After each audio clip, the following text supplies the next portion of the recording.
Student, अपन पढ़ रहे थे मानव संसाधन।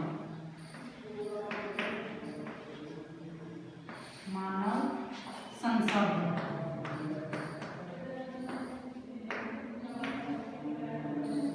अब अपन ने इसमें मानव संसाधन में कल पढ़ा था लिंगानुपात और साक्षरता दर।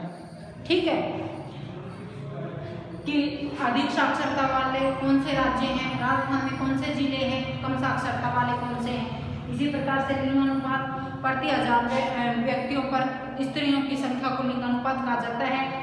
अधिक लिंगानुपात वाले कौन से राज्य हैं और कम लिंगानुपात वाले कौन से राज्य हैं। अब इसमें आगे है नगरीकरण। नगरीकरण अगला पॉइंट अपना नगरीकरण। अब नगरीकरण से क्या समझते हो आप? नगरीकरण कहते किसे हैं? नगरीय जो जनसंख्या है या नगरों का विकास किस प्रकार से हो रहा है, नगरीय जनसंख्या किस प्रकार से रह रही है। अब नगर किसे कहते हैं?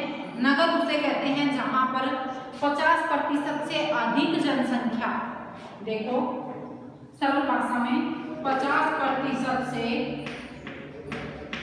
अधिक जनसंख्या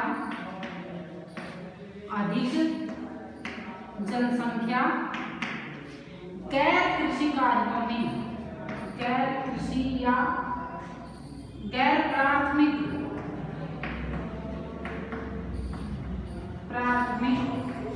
कार्यों में लगी रहती है।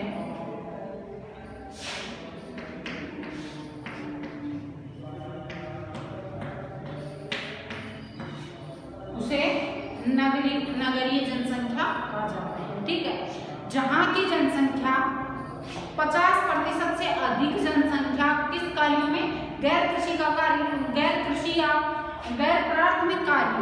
गैर प्राथमिक कार्य किन्हें कहेंगे? जो प्राथमिक, देखो व्यवसाय बांट रखे हैं ना, प्राथमिक व्यवसाय जो कि लोग कृषि कार्य, खेत करना, ये सारे प्राथमिक व्यवसाय में आते हैं। उसके अलावा द्वितीय व्यवसाय, तृतीय व्यवसाय, चतुर्थ और पंचम व्यवसाय, 5 प्रकार के व्यवसाय में बांटा है। तो प्राथमिक व्यवसाय को छोड़कर जो द्वितीय, तृतीय, चतुर्थ या 5वें जो व्यवसाय में लगे होते हैं वो नगरों, ये जनसंख्या वहां नगर कहा जाता है उसको। ठीक है, अब इनमें भी कुछ नगर अत्यधिक विकसित होते हैं। क्यों? क्योंकि औद्योगिकरण वहां, व्यवसायिक संरचना वहां का, प्रशासन और जनसंख्या का आकार, ये 3 मुख्य कारक हैं। कौन कौन से? जनसंख्या का आकार,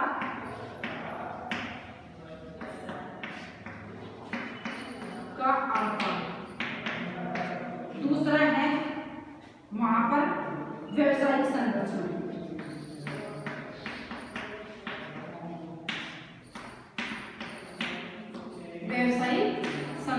तीसरा है जनसंख्या का आकार, व्यवसायिक संरचना, और तीसरा है वहां पर जो प्रशासन है वो किस प्रकार है, प्रशासन। अब ये तीनों कारक नगरों को महत्वपूर्ण रूप से या नगरों का विभाजन करने के लिए महत्वपूर्ण है। क्यों? देखो जनसंख्या के आधार पे नगरों का अपन वर्गीकरण कर सकते हैं या नगरों को व्याख्या कर सकते हैं कि ग्रामीण क्षेत्रों में कम जनसंख्या पाई जाती है, नगरीय क्षेत्रों में अधिक जनसंख्या पाई जाती है। व्यावसायिक संरचना में भी ग्रामीण क्षेत्रों में व्यावसायिक संरचना प्राथमिक कार्यों में अधिक लगी रहती है और शहरी क्षेत्रों में द्वितीय, तृतीय या चतुर्थ या पंचम व्यवसाय में अधिक लगी रहती है। कृषि कार्य के अलावा जो व्यवसाय हैं उनमें अधिक लगी रहती है। अब प्रशासन एक व्यवस्थित प्रशासन होता है। जैसे अब देखो अपने कुछ नगर हैं, नगर निगम या नगर परिषद, छावनी, इस प्रकार से उनमें बटे हुए होते हैं। तो इनके आधार पर नगरों का वर्गीकरण किया जाता है। अब देखो अपन अपने बुक में पढ़ लेते हैं कि नगर किन्हें कहते हैं, नगरीकरण में क्या क्या है। नगरीकरण से तात्पर्य जनसंख्या ग्रामीण क्षेत्रों से शहरी क्षेत्रों की ओर पलायन रहता है। पलायन का मतलब होता है वहां जाके बस जाना या एक जगह से दूसरी जगह जाना। अब नगरीय जनसंख्या बढ़ क्यों रही है? क्योंकि ग्रामीण क्षेत्रों से लोग शहरों की ओर ज्यादा पलायन कर रहे हैं। वो क्यों कर रहे हैं वो मैंने बताया था, व्यवसाय के कारण। ठीक है, व्यवसाय के कारण वहाँ मूलभूत जो सुविधाएं वो नगरों में अधिक पाई जाती हैं, जैसे शिक्षा की है, चिकित्सा सुविधा है, वहाँ रहन सहन की है, पानी की आपूर्ति है, बिजली की सही प्रकार से विद्युत आपूर्ति है, ठीक है, पेयजल की आपूर्ति है, स्वच्छ पेयजल की। तो इस प्रकार से ये नगरों की ओर जनसंख्या पलायन कर रही है। शहरी क्षेत्रों के भौतिक विस्तार जैसे क्षेत्रफल, जनसंख्या इत्यादि का विस्तार भी शहरीकरण कहलाता है। भारत में शहरीकरण स्वतंत्रता के बाद होने वाली वह घटना है जिसमें भारत में नगरों की संख्या और आकार में तेजी से वृद्धि हुई है। अब इसमें देखो ये बता रखा है कि स्वतंत्रता से पहले नगरों का कम ही विस्तार हो रहा था भारत में, लेकिन स्वतंत्रता के बाद बड़े बड़े नगरों का अत्यधिक वृद्धि हुई है। साथ ही एक और जहां नगरीकरण शहरीकरण आधुनिक औद्योगिक व सामाजिक प्रणाली का घातक है, वहीं दूसरी ओर यह पर्यावरण प्राकृतिक संसाधनों के लिए घातक भी है। अब देखो शहरी सुविधाओं शहरों में लोग जा रहे हैं तो वो ठीक भी है कि व्यवसाय के लिए लोग शहरों में जा रहे हैं, उच्च शिक्षा प्राप्त करने के लिए, मूलभूत जैसे अच्छी चिकित्सा सुविधाओं के लिए लोग शहरों में जा रहे हैं, लेकिन उसके लिए बाद ये एक समस्या भी है, देखो प्राकृतिक और पर्यावरण के लिए। अब शहरों में अधिक जनघनत्व बढ़ रहा है, अधिक खाद्य पदार्थों की अधिक आपूर्ति हो रही है, तो उससे उन संसाधनों में कमी आएगी, पर्यावरण प्रदूषित हो रहा है, क्योंकि कम क्षेत्र में अधिक लोग रहते हैं तो वहाँ पर प्रदूषण होता ही है। तो इस प्रकार की कुछ समस्याएं भी आ रही है नगरीकरण से। गत वर्षों की जनगणना में नगर पालिका, नगर परिषद, नगर निगम, छावनी बोर्ड, अधिसूचित शहरी क्षेत्र, नोटिफाइड एरिया आदि सभी को शहरी क्षेत्र की श्रेणी में रखा गया। अब शहरों में कौन कौन से क्षेत्र आते हैं, देखो ये 3-4 बताए हैं, ये आपको याद रखने हैं। शहरी क्षेत्रों की श्रेणी में शहरों में मतलब उसकी व्यवस्था किस प्रकार से की जाती है, इनमें है नगर पालिका, नगर पालिका, नगर निगम,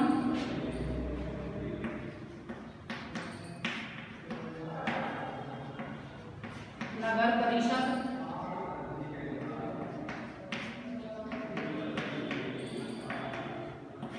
और छावनी बोर्ड,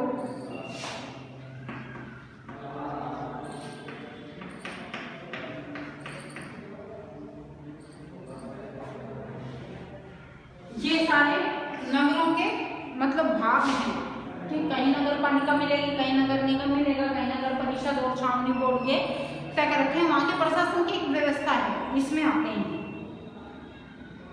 भारत की ग्रामीण जनसंख्या शहरी जनसंख्या से अधिक है। भारत की जनसंख्या का 3/4 से थोड़ा कम भाग गाँव में निवास करता है। यह इस बात को प्रदर्शित करता है कि हमारे देश में कृषि मुख्य व्यवसाय है, यद्यपि ग्रामीण जनसंख्या धीरे धीरे घट रही है। अब अपने भारत की मुख्य व्यवसाय का आधार क्या है, कृषि, लेकिन फिर भी कृषि कार्यों को छोड़कर अब लोग शहरों की ओर ज्यादा पलायन कर रहे हैं। शहरों की जनसंख्या इसीलिए अधिक बढ़ रही है, ग्रामीण क्षेत्रों की धीरे धीरे घट रही है। इसके मुख्य कारण ग्रामीण क्षेत्रों से जनसंख्या का रोजगार, शिक्षा, मान्य शहरी सुविधाओं हेतु शहर की ओर पलायन। अब ये किस लिए करते हैं, देखो रोजगार के लिए, मैंने अभी बताया था ना, रोजगार, शिक्षा व अन्य मूलभूत सुविधाओं के लिए शहरों में जनसंख्या बढ़ रही है। क्यों, अब देखो रोजगार के लिए, अब मैंने तुम्हें पहले भी बताया था कि रोजगार की तलाश में शहरों में रोजगार आसानी से उपलब्ध हो जाता है, जबकि ग्रामीण क्षेत्रों में रोजगार नहीं मिलता है लोगों को, तो वो क्या करते हैं, शहरों में काम करने आते हैं। अब जो नजदीक गांव पड़ते हैं वो तो डेली अप डाउन कर लेते हैं, तो वो वहाँ की जनसंख्या प्रभावित नहीं होती ग्रामीण क्षेत्र की। लेकिन कुछ लोग ऐसे होते हैं जो सिर्फ काम करने के, रोजगार के लिए वो शहर में ही आके बस जाते हैं, तो फिर वो गांव की जनसंख्या कम हो गई ना, शहर की बढ़ गई। इसी प्रकार से उच्च शिक्षा प्राप्त करने के लिए, चिकित्सा सुविधाओं के लिए, मूलभूत सुविधाओं के लिए वो लोग शहरों में आकर बस रहे हैं, इसलिए शहरों की जनसंख्या में तीव्र वृद्धि हो रही है। अब आगे है, भारत की 121 करोड़ में से 83.3 करोड़ जनसंख्या ग्रामीण में, 37.7 करोड़ जनसंख्या शहरी क्षेत्रों में निवास करती है। अर्थात जनसंख्या का 70% भाग ग्रामीण है। ठीक है, 70% भाग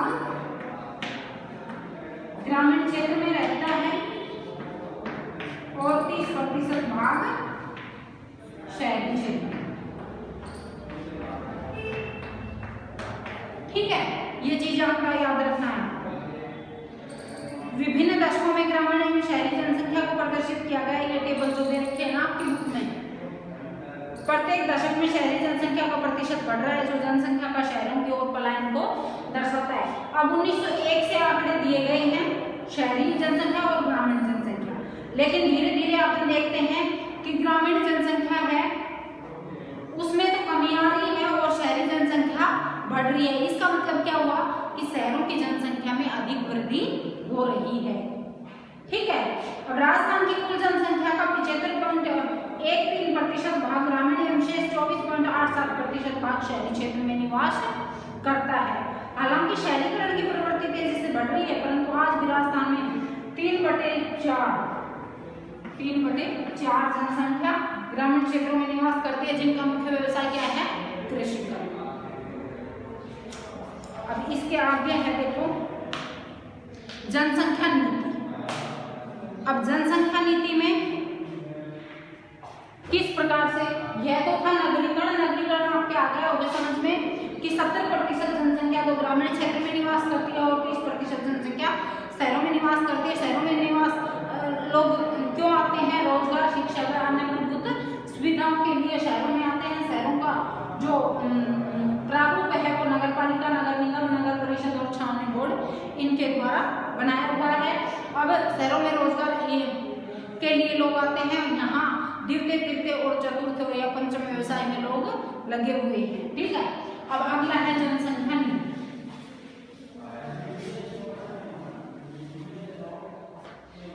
जनसंख्या नीति।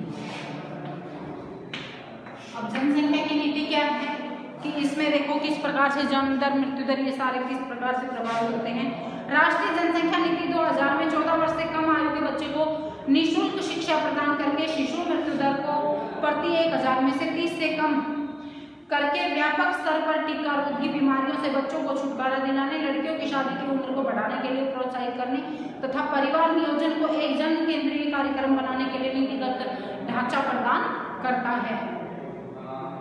परिवारों के आकार को सीमित रखकर एक व्यक्ति के स्वास्थ्य एवं कल्याण को सुधारा जा सकता है। इस तथ्य को ध्यान में रखकर भारत सरकार ने 1952 में एक व्यापक परिवार नियोजन कार्यक्रम प्रारंभ किया था। परिवार कल्याण कार्यक्रम जिम्मेदार तथा सुनियोजित पितृत्व को बढ़ावा देने के लिए कार्यरत है। पितृत्व क्या होता है कि जहाँ का मुखिया, अपने परिवार का मुखिया बड़ा आदमी होता है। ठीक है, राष्ट्रीय जनसंख्या नीति 2000 कई वर्षों में नियोजित प्रयासों का परिणाम है। अब देखो राष्ट्रीय जनसंख्या नीति क्या होती है? राष्ट्रीय जनसंख्या नीति। अब जनसंख्या नीति में क्या होता है कि जनसंख्या के लिए योजनाएं बनाई जाती हैं। जैसे देखो 14 वर्ष से कम आयु का बच्चा निःशुल्क शिक्षा प्राप्त करेगा।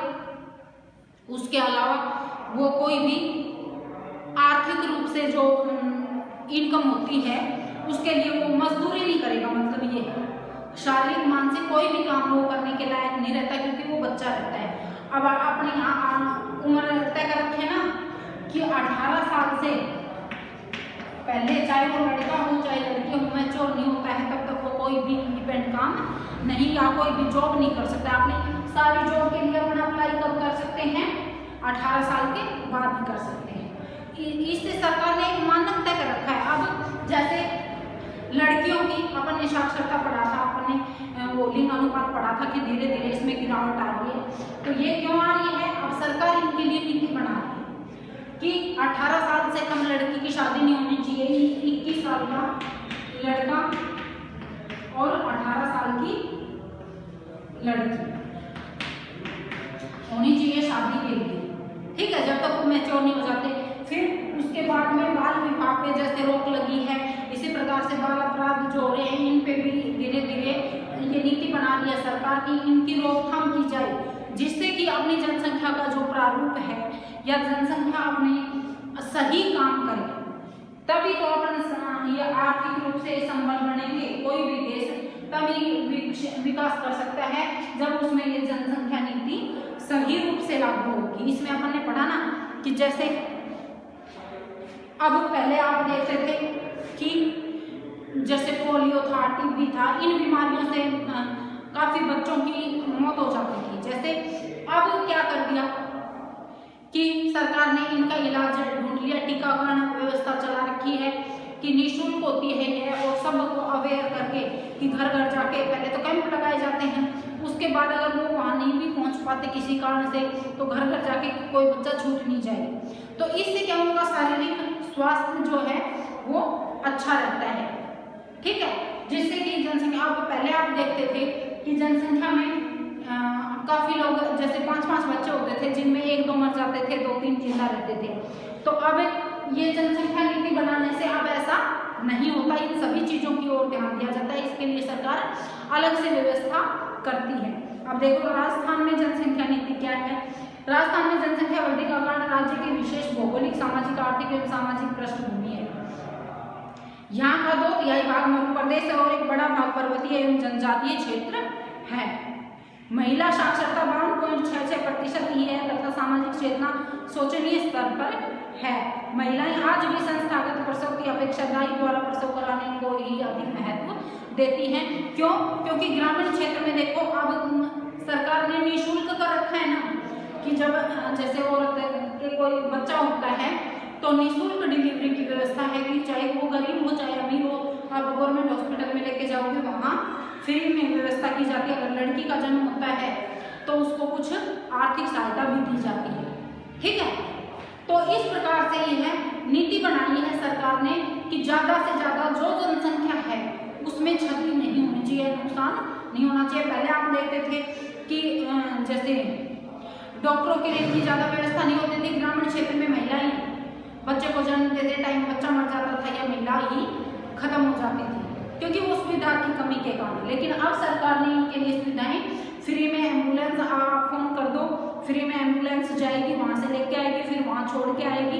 तो अगर क्योंकि देखो अधिकतर ग्रामीण जनसंख्या है ना 70%, उसमें से भी 70% नहीं तो 60% जनसंख्या आर्थिक रूप से कमजोर है।